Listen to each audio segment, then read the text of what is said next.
It's time now for a look at the latest in local news. In the news, the Wayne County Sheriff's Department reporting a Thursday morning plane crash that claimed the life of 61-year-old Dr. Howard Wasden, who was the pilot of the plane coming back to Jesup from Fernandina Beach, Florida. One of the passengers of the plane was one of his pet dogs. The dog did not survive the crash either. The crash occurred around 9 a.m. Thursday morning just off the runway at the William A. Zorn Airport. The cause of the crash is under investigation by the FAA. They're in town and in charge of the investigation. An autopsy will be performed, but with this being Easter weekend, that'll take a while. Funeral arrangements will be forthcoming in a few days from Reinhardt & Sons Funeral Home. They'll be in charge of all the arrangements.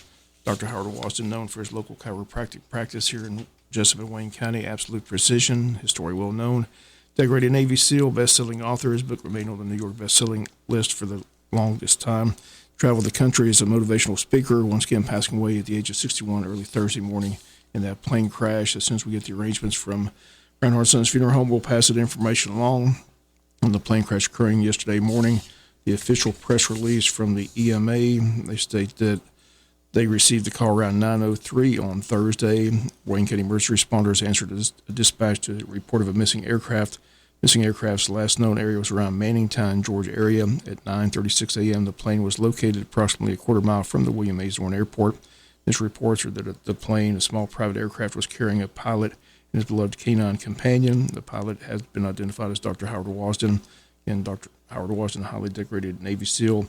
EMA Director Donnie Ray Stacy thinks the situation itself is probably the most difficult part, dealing with the potential impact that this has on his family and the community at large. Crews are working very hard, very diligently. All the agencies are working really well together. The crash site and surrounding area have been secured, will be maintained until investigators from the FAA arrive. They arrived late yesterday afternoon. EMA Director Donnie Ray and Sheriff Chuck Mosley would like to thank the following agencies for assisting with locating the plane: Wayne County Sheriff's Department, deputies, detectives, coroner, E911 communication officers, Department of Natural Resources, Georgia State Patrol, Georgia Emergency Management Agency, Jesup Fire Department, Brantley County EMA, and the Sheriff's Department, Golden Isles Ambulance Service, County Administrator Amanda Hanna, and Airport Manager Mitch Sutton.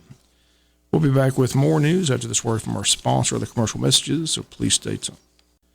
Wayne County Commissioners continuing their search for the next county administrator. After an executive session this past Monday evening at their board meeting, the commissioners announced that they narrowed the list of candidates down to the final three. They announced that the plan is to have a second round of interviews with the final three candidates.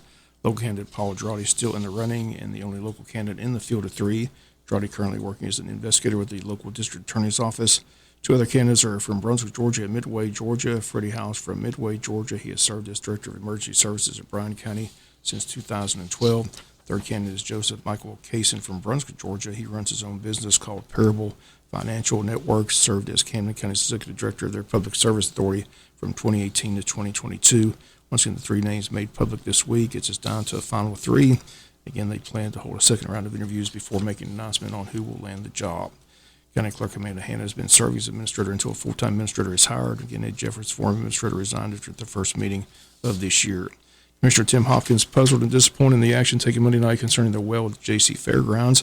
The well is in Commissioner Tim Hopkins' district, and Monday night he made a motion to accept a bid of $9,000 to put the new well in. That motion seconded by Commissioner Thomas. Chairman Kevin McCurry stated that the bid process had not been followed, needed to be put out on bids to make it a fair process. So Hopkins rescinded his motion and then motioned that it be advertised and bid out. And that motion was defeated 3-2 with Kevin McCurry, Mike Gordon, and Jamie Hickox voting against that motion. The question remains, whose well is it? Who's responsible for the repair? Chairman Kevin McCurry insists that the Altamont River and Leisure Authority, which was created, should pay for the well. Hopkins and Commissioner James Booth Thomas disagree. They state it's the county's well, and they're responsible. Once again, when Commissioner Tim Hopkins asked that it be put on for bids, the motion to do that was voted down 3-2. So the $64,000 question after Monday's county meeting is, will the well be replaced or repaired? And if so, who will actually pay for it? Once again, we'll continue to follow the story as it develops. WIFO-FM has talked with several on the River Committee. They say they're not responsible for the well. We'll be back with some final news notes after this word from our sponsor of the commercial messages, so please stay tuned. Final notes news, Wayne County Chamber of Commerce hosting a post-legislative luncheon on Thursday, April 20th. Doors will open at 11 a.m. for a buffet lunch, and the program will begin around 11:45 a.m. On hand to recap the session will be State Senator Blake Tillery, along with State Representative Stephen Meeks and Buddy DeLoach. Tickets are on sale now, $25 for members, $35 for non-members. Everyone's invited to attend. Once again, the date, Thursday, April 20th. For tickets and information, call the Chamber at 427-2028. This coming Thursday, the Chamber hosting their 14th annual Taste of Wayne, the night at the races, Thursday, April 13th from 6 to 10 p.m. Tickets are $50 for Chamber members, $75 for non-members. Everyone is invited to the big event. Date Thursday, April 13th at Coastal Pines Technical College. Plenty of food and fun. Silent and live auction. Chamber also selling raffle tickets with prizes of $250, $500, $750, and $1,000. You don't have to be present to win. For tickets and information, call the Chamber at 427-2028. Community-wide blood drive set for Monday, April 17th at the Calvary Baptist Church Gymnasium, 1 to 6 p.m., sponsored by the Jesup Shriners Ladies Auxiliary. To make an appointment, ask you please visit redcrossblood.org, enter Jesup. Again, the blood drive Monday, April 17th from 1 to 6 p.m.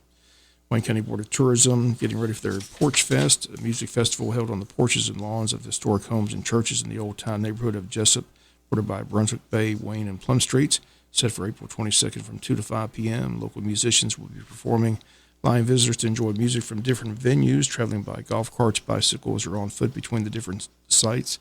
Modeled after Porch Fest from around the country, more closely by Brunswick's event, this event will spotlight local talent as well as Jesup's local history. In its first year, Porch Fest Committee plans to feature 12 sites with 12 performances.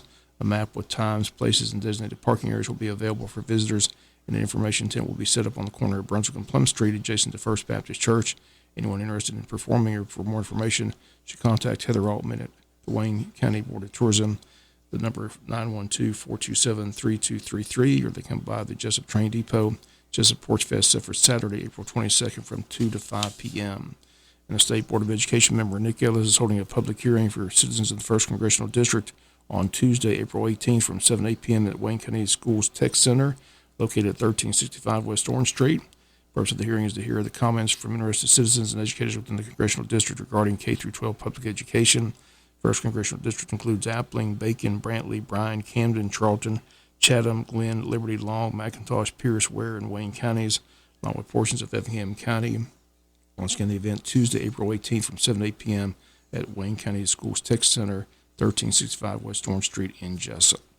That's going to do it for latest in local news. Sports comes your way in a few minutes. Bob Morgan, have a great day.